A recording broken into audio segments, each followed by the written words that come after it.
Assalamualaikum warahmatullahi wabarakatuh. Berjumpa kembali dengan Yuk Belajar Bersama. Kita lanjutkan pembahasan kita tentang akuntansi pemerintahan. Nah, dalam video kali ini kita akan coba berikan pembahasan mengenai jurnal penyesuaian. Nah, sebelumnya di sini ada lembar kerja. Lembar kerja di sini berupa transaksi jurnal penyesuaian. Dimulai dari tanggal 31 Desember tahun 2020. Ada transaksi pertama, transaksi kedua, dan transaksi ketiga. Jadi ada 3 transaksi yang akan kita buat jurnal penyesuaian. Nah, untuk jurnal penyesuaian pada akuntansi pemerintahan, saya juga berikan ini ada neraca awalnya atau neraca saldonya di bulan Januari tahun 2020. Di sini ada aset dan kewajiban, di mana total asetnya adalah 641 juta. Total kewajibannya, kewajiban plus dengan ekuitas maksudnya ya, itu ada 641 juta juga. Oke, kita buat oke. Nah, selain itu di sini ada keterangan kas di bendahara pengeluaran merupakan potongan PPh atau PPN yang belum di-store. Oke, sekali lagi belum di-store ke kas negara sampai dengan akhir tahun 2019. Jadi kas di sini belum di-store. Kemudian yang akan kita buat untuk jurnal penyesuaian itu hanya jurnal finansial saja. Maka di sini saya berikan catatan juga. Pencatatan penyesuaian dilakukan dengan membuat jurnal finansial saja, yang biasanya melibatkan akun aset, kewajiban, ekuitas, pendapatan LO, dan beban. Jadi akun-akun yang hanya masuk ke dalam jurnal finansial saja. Baik, kita coba buat transaksi jurnal, ayat jurnal dari transaksi jurnal penyesuaian. Nah, untuk yang pertama, diketahui nilai persediaan alat tulis kantor yang masih tersisa. Oke, kata-katanya adalah tersisa pada akhir tahun sebesar 1 juta. Baik, untuk membuat jurnal penyesuaian pada akuntansi pemerintahan, di sini ada tersisa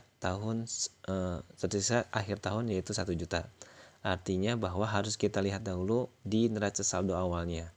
Kalau di akhir tahun ada 1 juta, maka kita lihat di awal tahun ada berapa rupiah. Kemudian kita lihat penambahannya berapa.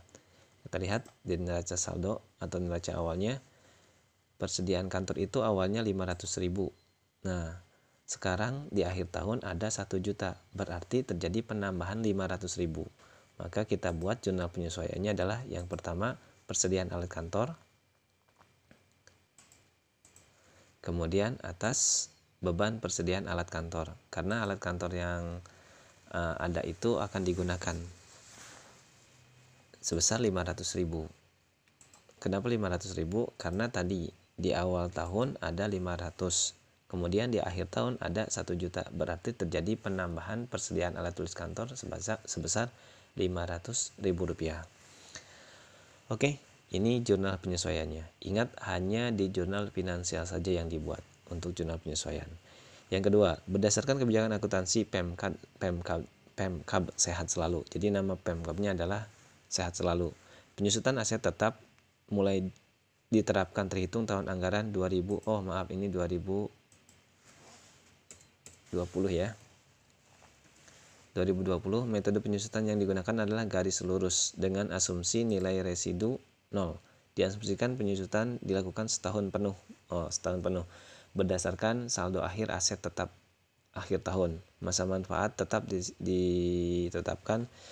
Ada aset tetapnya berupa gedung 50 tahun, kendaraan dinas bermotor 7 tahun. Ingat, ini menggunakan garis lurus dengan asumsinya residunya 0. Baik, keterangan lain di sini dikatakan bahwa berdasarkan perhitungan, sudah dihitung, diperoleh besarnya penyusutan. Penyusutannya adalah 4.800.000 untuk gedung, kendaraan bermotor, dinas itu 33 juta. Baik, bagaimana jurnalnya? Yang pertama tentu beban penyusutan alat angkut darat. Yang kedua adalah beban penyusutan kendaraan dinas.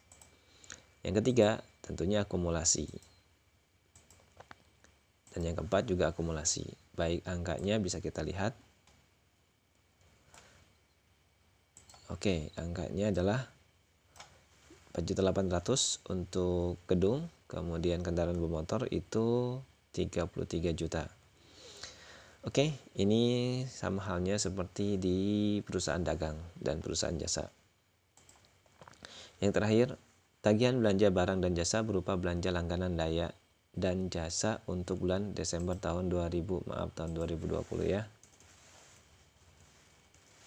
2020 sebesar 15 juta. Baik, ada tagihan belanja. Maka jurnalnya adalah yang pertama kita buat beban jasa listrik, karena di sini ada daya dan jasa. Jasa daya di sini adalah listrik maksudnya. Kemudian yang kedua adalah atas utang, karena belum dibayarkan maka dia menjadi utang. Nah, besarnya ya 15.325.000 rupiah. Oke, ini untuk dua transaksi terakhir ini cukup mudah karena tinggal dimasukkan saja. Catatannya adalah untuk transaksi yang kedua ini kebetulan sudah dihitung untuk akumulasi penyusutannya. Tetapi kalau belum dihitung ya berarti kita gunakan metode garis lurus untuk mendapatkan penyusutan dari peralatan pada sebuah perusahaan atau pada Pemkab. Baik, mudah-mudahan bermanfaat. Nanti mungkin saya coba berikan file Excelnya di bagian deskripsi. Jangan lupa untuk like, share, dan subscribe. Assalamualaikum warahmatullahi wabarakatuh.